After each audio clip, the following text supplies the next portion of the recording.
வணக்கம். இந்த மார்க்கெட் சைடுலாம் போனீங்கன்னா நம்ம ஊர்ல காய்கறி கடை அப்படின்னு போட்டிருப்பாங்க.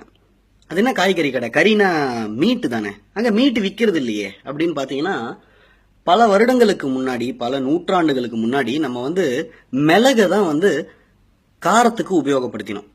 அதாவது கறி கடை அப்படின்னா வெஜிடபிள் அண்ட் பெப்பர் மட்டும்தான் அங்க விற்கப்பட்டது. ஏன் இந்த பெப்பர் நம்மளை விட்டு போச்சு அப்படிங்கறத பார்க்கலாமே. எப்படின்னா, நல்ல அற்புதமான உலகத்தரம் வாய்ந்த நல்ல பெப்பர் நம்ம மட்டும்தான் ப்ரொடியூஸ் பண்ணிக்கிட்டு இருந்தோம். நம்ம கிட்டே இருந்து தான் ஐரோப்பிய நாடுகளுக்கு, அந்த மன்னர்களுக்கே அங்கேருந்து நம்ம கிட்டே இருந்து தான் போகுது. அப்போ நடுவுல ஏதோ ஒரு ட்ரேடர் என்ன பண்ணிருக்கான், இல்ல உனக்கு இதை விளைய வைக்க தெரியாதுன்னு எனக்கு தெரியும், எங்கேருந்து வருதுன்னு எனக்கு தான் தெரியும், அதனால நான் சொல்றதுதான் ரேட்டுன்னு ஏதோ சொல்லிட்டானா. என்ன கதைன்னு தெரியல, உள்ள பாலிடிக்ஸ். அதுல கடுப்பான ஐரோப்பிய மன்னர்கள், கிளம்புடா, யாரையாவது போய் அனுப்பி இந்தியா எங்க இருக்குங்கிறத கண்டுபிடி, டைரக்டா நம்மளே மிளக கொள்முதல் பண்றோம் அப்படிங்கிற மாதிரி ஒரு ஆர்டரை கொடுத்துட்டாங்க. நிறைய பேர் கிளம்புறாங்க. பட் வாஸ்கோ ட காமா மட்டும்தான் வராரு. வந்தவன் சும்மா இல்லாம இருக்கிற மிளகெல்லாம் கொண்டு நான் வாங்கிக்கிறேன் நல்ல ரேட்டுக்குங்கிற மாதிரி சொன்னோம். நம்ம ஆளுங்களுக்கும் ஒரே சந்தோஷம், ஆஹா நல்ல ரேட்டு கிடைக்குதே அப்படின்னு சொல்லி எல்லா மிளகையும் கொடுத்து விடும் போது நமக்கு காரத்துக்கு என்ன பண்ணுதுன்னு தெரியாத நேரத்துல டேக் திஸ் சில்லி அப்படிங்கிற மாதிரி இன்ட்ரடியூஸ் பண்றாங்க இந்த சில்லிய. இப்போ தோனி அவர்கள் கேப்டன்சில இருந்து ரிட்டையர் ஆயிட்டாரு. சோ தோனியாக கோழியை நீங்க நினைச்சுக்கோங்க அப்படின்னு சொல்றாங்கல்ல, அதாவது தோனியாய் கோழியை நினைச்சுக்கலாம். அந்த மாதிரி மிளகாக இந்த சில்லியை நீங்க வச்சுக்கோங்க, அதாவது மிளகாய் இந்த சில்லியை வச்சுக்கோங்கிறது தான் மிளகாய்ங்கிற பேர் வந்தது காரணமே. அதுக்கு பர்ஃபெக்டான தமிழ் பேர் என்னன்னு எனக்கு தெரியல, நான் கொஞ்சம் ரிசர்ச் பண்ண ஒன்றும் செட் ஆகல. ஸோ இப்படிதான் நம்ம கிட்ட பிளாஷியான விஷயம் எதையா உன்னை காமிச்சிட்டு சூப்பரான பாரம்பரியமான விஷயத்த காலங்காலமான நம்ம கிட்ட இருந்து எடுத்துட்டு போயிட்டு இருக்காங்க. அடுத்தது மாடுகள், வெண்மை புரட்சி, நல்ல பால், சூப்பர் பால் கறக்கும், அதை விட்டு நீங்க என்ன உள்ளூர் மாட்டை வச்சு கறந்துகிட்டு இருக்கீங்க அப்படிங்கிற மாதிரி ஜெர்சி மார்கள் இறக்கப்பட்டது.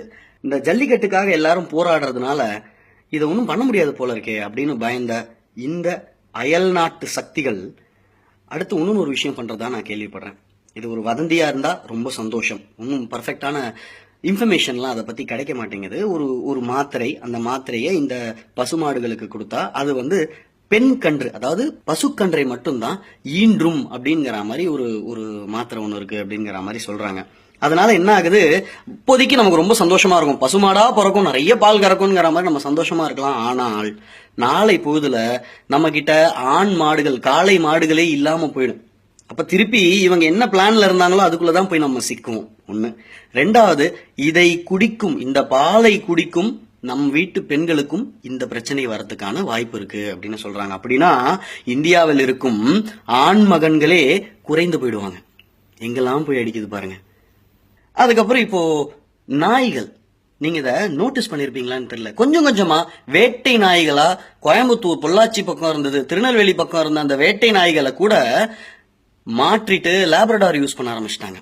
சீம நாய் அப்படிங்கிறதுல ஏதோ ஒரு பெருமை இவங்களுக்கு. ஆனா கன்னி, கொம்பை, சிப்பிப்பாறை, இந்த நாயெல்லாம் இப்போ பிரீட் ரொம்ப கம்மியாயிருச்சு.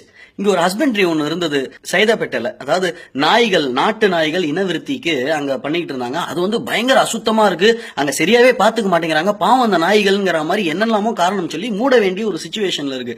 அட அதையே மூடுறீங்க, நல்லா பாத்துக்கிறேன்னு சொல்லுங்களேன் என்ன. அப்ப அடுத்து நம்மளோட நாய்கள், நாட்டு நாய்களையும் காலி பண்ணிட்டு இருக்காங்க. நான் என்ன சொல்றேன், இயற்கை விவசாயம், சித்த மருத்துவம், இதெல்லாம் ஏன் நம்ம விட்டோம்? ராத்திரி ஃபுல்லா உட்காந்து பார்ட்டி பண்றது, காலையில ஹேங் ஓவரா இருக்கணும்னு ஒரே மாத்திரையில சரியா போகணும்னு ஏன் நினைக்கிறோம்? ஒரு அரை மணி நேரம் ஸ்பெண்ட் பண்ணி நிறைய தண்ணி குடிப்போமே. மாசம் ஃபுல்லா சாப்பிட்ட ஐஸ்கிரீம்ல பிடிச்ச ஜலதோஷத்துக்கு ஒரே மாத்திரையில தீர்வு காணணும்னு ஏன் நினைக்கணும்? அதுல என்ன நியாயம் இருக்கு?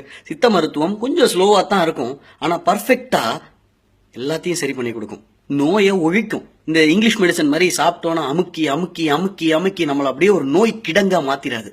உயிர்கொல்லி நோய்களுக்கெல்லாம் மருந்து கண்டுபிடிச்சிட்டு இருக்காங்களே, ஏன் இந்த சுகருக்கும் பிபிக்கும் ஒரு நல்ல மருந்தா கண்டுபிடிக்கலாமே? ஏன் வாழ்க்கை ஃபுல்லா மருந்து சாப்பிடணும்? கண்டே பிடிக்க மாட்டாங்க. ஏன்னா அத்தனை பேருக்கு இருக்கு. அது ஒரு கண்டினியூஸ் பிசினஸ் ப்ராசஸ். மொத்தமா இதை சாப்பிட்டீங்கன்னா சரியா போயிடும்னு கண்டுபிடிச்சிட்டீங்கன்னா அதுக்கப்புறம் இந்த பிசினஸ் என்னத்துக்காகுது இல்லையா? 3 விஷயம் பேசியிருக்கோம். 1, மிளகு நம்ம கையை விட்டு போனது.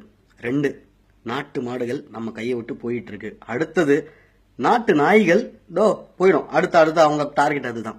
இதே மாதிரியே நாட்டு மருந்தும் நம்மளை விட்டு போயிடக்கூடாது. அது ரொம்ப இம்பார்ட்டன்ட். கொஞ்சம் யோசிச்சு பாருங்க. நாட்டு மாடுகளுக்காக கவலைப்படுறோம், நாட்டு நாய்களுக்காக கவலைப்படுறோம், நாட்டு மருந்துக்காக ஏன் கவலைப்பட மாட்டேங்கிறோம்?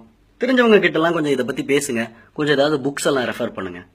தமிழர் திருநாள் நல்வாழ்த்துக்கள்.